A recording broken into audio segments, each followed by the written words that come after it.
Assalamualaikum warahmatullahi wabarakatuh.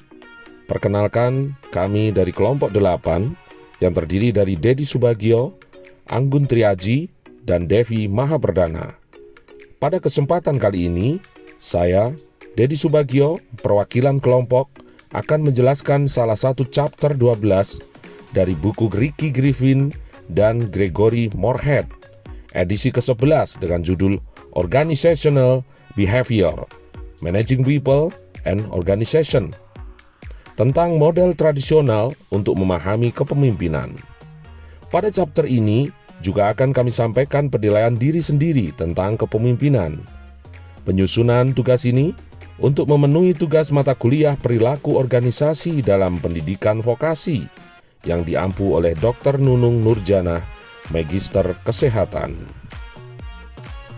Dalam materi ini terdapat 3 sub pokok besar yang akan kami sampaikan, yaitu yang pertama, the nature of leadership atau hakikat kepemimpinan. Kedua, early approach to leadership atau pendekatan awal kepemimpinan. Dan yang ketiga, the emergency of situational leadership models. Pada subbab ketiga ini akan menjelaskan tentang 3 model kepemimpinan, yaitu model LPC, Least Preferred Coworker, Path Goal atau jalur tujuan, dan pohon keputusan Virum.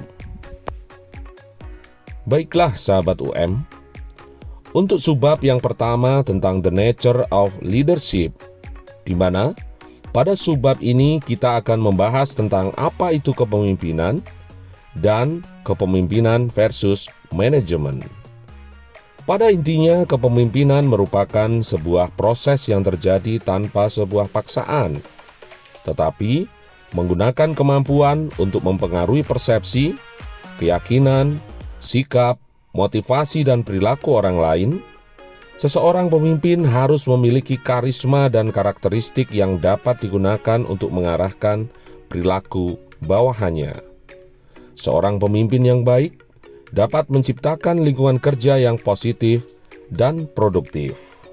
Subbab kedua pada buku Organizational Behavior ini, kita akan membahas tentang bagaimana seorang pemimpin harus bisa mencoba memahami, mendiagnostik, dan menilai sifat atau karakter bawahannya. Terdapat 4 pendekatan yang dapat digunakan oleh seorang pemimpin, yaitu 1. Pendekatan pengaruh kewibawaan atau Power Influence Approach. Menurut pendekatan ini dikatakan bahwa keberhasilan pemimpin dipandang dari segi sumber dan terjadinya sejumlah kewibawaan yang ada pada para pemimpin dan dengan cara bagaimana para pemimpin menggunakan kewibawaan tersebut pada bawahannya. 2. Pendekatan sifat atau the trait approach, disebut sebagai Gridman Theory, merupakan pendekatan teori kepemimpinan awal. Teori ini menganggap pemimpin itu dilahirkan atau given, bukan karena faktor pendidikan dan pelatihan. Ketiga, pendekatan perilaku atau behavior approach. Pendekatan ini berdasarkan pemikiran bahwa keberhasilan atau kegagalan pemimpin ditentukan oleh sikap dan gaya kepemimpinan yang dilakukan oleh pemimpin yang bersangkutan. Keempat, pendekatan situasional atau situational approach, menjelaskan bahwa kepemimpinan yang efektif dilihat dari bagaimana seorang pimpinan bisa mengetahui kemampuan, keadaan, dan sifat bawahannya. Dari hal tersebut, pemimpin dapat memberikan tugas dan sikap serta tanggung jawab kepada bawahannya yang sesuai dengan kemampuan dan keadaannya. Sahabat UM sekalian, subbab yang ketiga ini kami akan menjelaskan tentang model-model yang terdapat kepemimpinan tradisional. Yang pertama, model LPC atau Least Preferred Coworker, yaitu untuk mengetahui karakteristik pemimpin yang diukur melalui skala. Hasil dari LPC yang rendah atau low menunjukkan kecenderungan pemimpin yang berorientasi pada tugas. Sementara hasil LPC yang tinggi menunjukkan kecenderungan pemimpin berorientasi pada hubungan baik. Yang kedua, model PAT Goal, di mana model ini menggunakan pendekatan kontingensi untuk kepemimpinan, yaitu tanggung jawab pemimpin adalah meningkatkan motivasi bawahan dengan mengklarifikasi perilaku yang diperlukan untuk penyelesaian tugas dan penghargaan. Yang ketiga, model keputusan Virum. Model ini menekankan kepemimpinan yang terkait dengan proses pengambilan keputusan.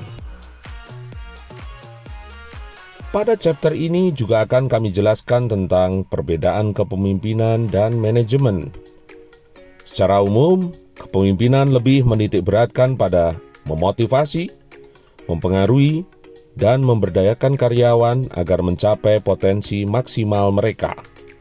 Sedangkan manajemen berfokus pada pengorganisasian, perencanaan, dan pengendalian sumber daya untuk mencapai tujuan organisasi secara efisien.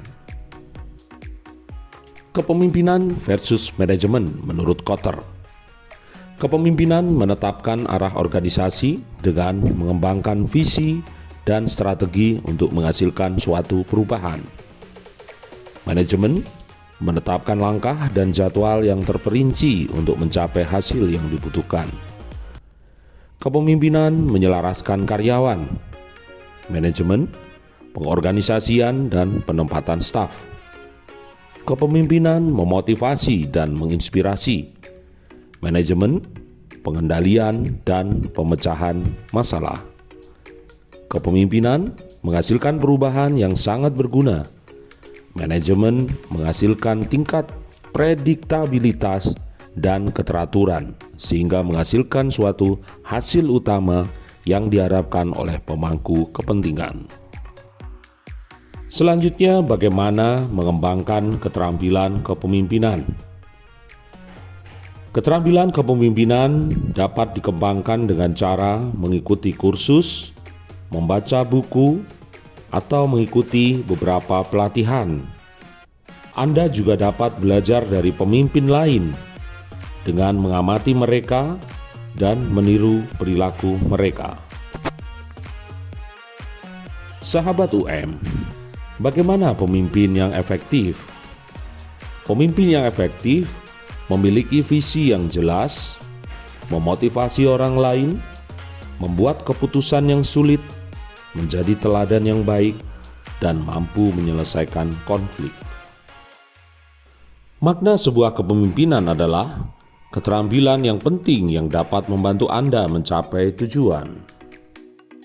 Sobat UM, berikut ini adalah barcode dan link Google Form di mana Sobat UM bisa melakukan penilaian diri sendiri tentang kepemimpinan. Silakan Sobat UM scan barcode-nya atau klik link G-Form-nya untuk memberikan penilaian pada diri sendiri tentang kepemimpinan. Terima kasih sudah menyimak presentasi dari kelompok kami. Chapter 12 dari buku Ricky Griffin dan Gregory Moorhead, edisi ke-11, dengan judul Organizational Behaviors, Managing People and Organization, tentang model tradisional untuk memahami kepemimpinan. Semoga kita semua menjadi pemimpin yang mampu menginspirasi, memiliki solusi yang kreatif, dan mampu memenuhi kebutuhan organisasi. Salam, wassalamualaikum warahmatullahi wabarakatuh.